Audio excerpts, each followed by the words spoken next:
Wa innama tuwaffawna ujurakum yaumal qiyamah. Dan nanti di hari akhiratlah kamu akan mendapatkan ujur, mendapatkan balasan. Faman zuhziha 'anil nar, barang siapa yang Allah jauhkan dari neraka, wa udkhilal jannata, dan Allah masukkan ke dalam surga, maka faz, mereka itulah orang-orang yang beruntung. Wa mal hayatud dunya illa mata'ul ghurur, dan tidaklah kehidupan dunia itu adalah kesenangan yang menyia-nyiakan. Ayat ini dalam surah Al-Baqarah ini Allah inginkan kita, Allah memberikan ta'dib kepada kita, Allah memberikan pelajaran kepada kita. Kullu nafsin dha'iqatul maut, setiap diri kalian akan mendapatkan kematian. Siapapun kita, apapun pangkat kita, setinggi apapun ilmu dan pengetahuan kita pasti akan berhadapan dengan namanya al-maut. Maka Allah berulang kali dalam Al-Quran mengatakan, kalau seandainya ada orang yang hidup selama-lamanya di dunia, maka dipastikan Nabi Muhammad orangnya, Bapak-Bapak. Seandainya ada manusia yang bisa hidup selama-lamanya, tidak merasakan kematian, maka Nabi Muhammad orangnya. Tetapi Nabi Muhammad pun pergi menghadap Allah Subhanahu wa Ta'ala. Allah dalam Al-Quran mengingatkan, wa innaka mayyitun ya Rasulullah, ya Muhammad, sesungguhnya engkau akan jadi mayat. Fa innahum mayyitun, dan mereka pun akan kembali ke hadapan Allah. Rasulullah, Bapak-bapak, Ibu-ibu, manusia mulia, yang manusia yang tidak tercipta segala dunia dan segala isinya ini kecuali dengan sayangnya Allah kepada Nabi Muhammad. Rasulullah diberikan bisyarah, Rasulullah diberikan oleh Allah gambaran tentang akan berpisahnya Rasulullah dengan dunia. Baik kita kisah sejarah Rasulullah ketika terjadinya Haji Wada. Haji Wada itu Pak, haji perpisahan. Maka Nabi saat itu berpidato. Pidato Haji Wada ini sampai sekarang benar-benar menjadi pidato yang fenomenal, pidato yang sangat luar biasa, suatu ceramah agama yang benar-benar sampai ke relung hati yang paling dalam. Dalam pidatonya Rasulullah mengatakan, usikum wa nafsi bitaqwallah, aku berwasiat kepadaku diriku sendiri, wa nafsi bitaqwallah.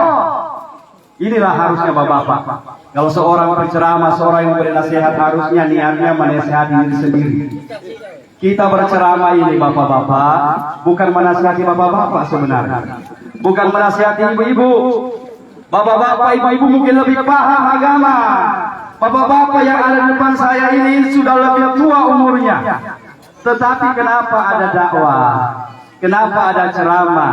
Setidaknya apa yang kita sampaikan itu, kami yang menyampaikan harus buat dahulu. Ya, sebab kalau sampai kita berbicara sesuatu yang tidak pernah kita perbuat, nauzubillah min dzalik.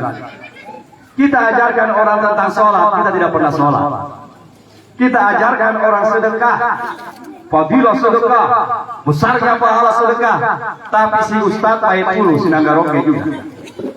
Ya, artinya Ustadz memberikan contoh. Ketika Nabi bercerita tentang sedekah, maka Nabi dalam sejarah tidak pernah ada uang di dalam rumahnya, Bapak-bapak, Ibu. Tidak pernah bermalam uang di rumahnya Nabi, kecuali malam itu pun harus dia sedekahkan. Nabi SAW bukan orang miskin, Bapak. Nabi kita ini orang kaya raya. Tetapi kenapa hartanya habis untuk agama? Hartanya habis untuk membantu fakir miskin. Maka seorang dai, seorang yang menjadi pendakwah harusnya bisa mengikuti ini. Ya, jangan cuma minta orang bersedekah, kita sendiri pun tidak pernah bersedekah. Maka usikum wa nafsi bitaqwallah, aku berwasiatkan diriku sendiri, kata Nabi SAW. Turun malaikat Jibril Pak di Haji Wada itu. Ketika Nabi Jibril turun, Rasulullah berada di atas unta. Saking dahsyatnya turunnya malaikat Jibril itu, sampai-sampai untahnya Rasulullah itu tunduk, Bapak-bapak ini. Sudah datang kita menghadiri. Sampai-sampai muka beliau tunduk.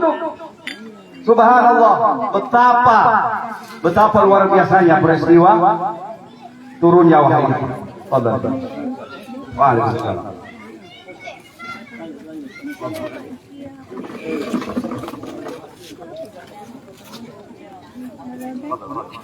Ya, 5 menit.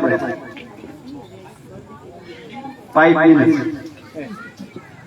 Ketika Rasulullah menerima wahyu itu, Bapak Ibu, maka Rasulullah menerima wahyu, maka Jibril berkata, "Ya Muhammad, mungkin saat inilah saat terakhir kita akan bertemu. Kumpulkan sahabat-sahabatmu, mungkin setelah saat ini kita tidak akan pernah bertemu lagi," kata malaikat Jibril alaihissalam. Apa yang terjadi Bapak-bapak? Turunlah ayat Al-Maidah itu. A'udzubillahi minasyaitonirrajim. Bismillahirrahmanirrahim. Al-yauma akmaltu lakum dinakum wa atmamtu 'alaikum ni'mati wa raditu lakumul Islam dinan. Al-yauma akmaltu, hari ini telah kusempurnakan agama bagimu. Al-yauma akmaltu lakum dinakum wa atmamtu 'alaikum ni'mati wa raditu lakumul Islam dinan. Maka Rasulullah merasa saat itu waktunya di dunia ini tak lama lagi. Maka dikumpulkanlah sahabat-sahabat Nabi. Sahabat Abu Bakar ketika mendengar ayat ini, sahabat Abu Bakar masuk ke dalam rumahnya, berkurung dalam rumah 3 hari 3 malam tidak keluar Abu Bakar, menangis sampai pingsan-pingsan. Sementara sahabat yang tidak paham ayat ini, mereka senang karena mereka mengatakan bahwa Islam sudah sempurna. Islam ini sudah luar biasa. Allah sudah sempurnakan agama ini. Akan tetapi beda dengan penafsiran Abu Bakar As-Siddiq. Kata Abu Bakar As-Siddiq ditanya oleh sahabat, "Wahai Abu Bakar, kenapa ketika turun al-yauma akmaltu lakum dinakum wa atmamtu 'alaikum ni'mati wa raditu lakumul Islam dinan?" Bukankah itu agama sudah disempurnakan, wahai Abu Bakar? Kenapa engkau menangis? Maka kata Abu Bakar begini, "Wahai sahabatku, ketahuilah, sesuatu yang sudah sempurna maka dia pasti akan berakhir.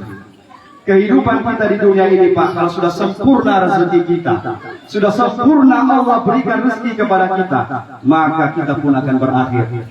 Almarhum Bari sudah menjelaskan kepada kita betapa kematian itu cepat, betapa kematian itu cepat sekali memisahkan kita dengan orang-orang yang kita cintai.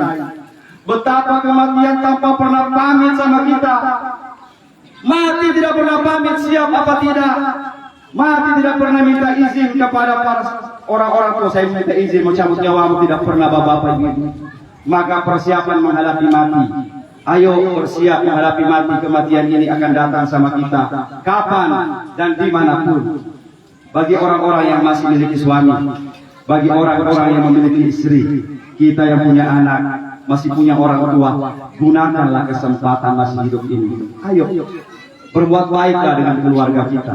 Sayangi mereka, sayangi istrimu, sayangi suamimu selama dia masih ada. Kalau sudah tidak ada, mau kemana kita? Banyak sekarang ibu-ibu muda, waktu masih hidup tidak pernah diposting dengan suami. Begitu sudah mati baru dia posting. Oh, ternyata ada suaminya. Ya, mudah-mudahan nanti suami sudah meninggal, kasihan, baru diposting. Berarti tidak dianggap selama ini. Ya Allah, tidak dipaling. Karena jauh. Dipasang lagu lagi. Kamu dan semua kenangan. Dipasangkan lagu. Allahu Akbar. Kenangan sudah habis. Maka gunakanlah kesempatan ini.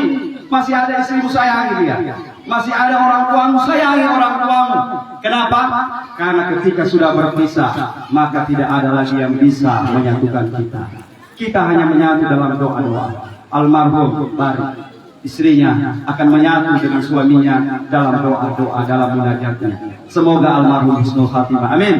Ya Rabbal Alamin. Cukup sekian dan terima kasih. Akhirul kalam. Allahumma musta'an. Assalamualaikum warahmatullahi wabarakatuh. Waalaikumsalam warahmatullahi wabarakatuh.